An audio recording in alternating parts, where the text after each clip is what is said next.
Hey everyone, welcome to The Explainer. Today, we're taking AI from just chatting to actually doing real DevOps work. So, think about it.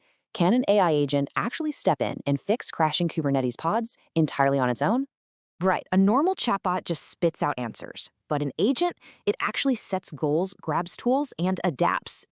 It helps to picture these agents as living digital organisms, built with their own super specific functional anatomy. They need an LLM brain to actually reason, digital eyes to observe the environment, and hands to take action. This whole setup powers the React loop: thinking, acting, observing, and just repeating that cycle until the bug is squashed. To give them those functional hands, we use MCP. It's basically the USB-C for AI, seamlessly connecting any tool. No more chaotic, custom integrations. Instead, one single protocol safely hooks your agent into your entire tech stack.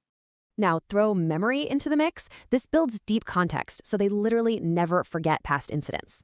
Pretty cool. But here's the real secret sauce. A specialized team of agents will absolutely crush a single generalist AI. You can literally map your entire DevOps workflow straight to these specific AI roles for maximum reliability. Obviously, with great power comes huge risk. Blind trust and full autonomy? Yeah, that's a massive, dangerous mistake.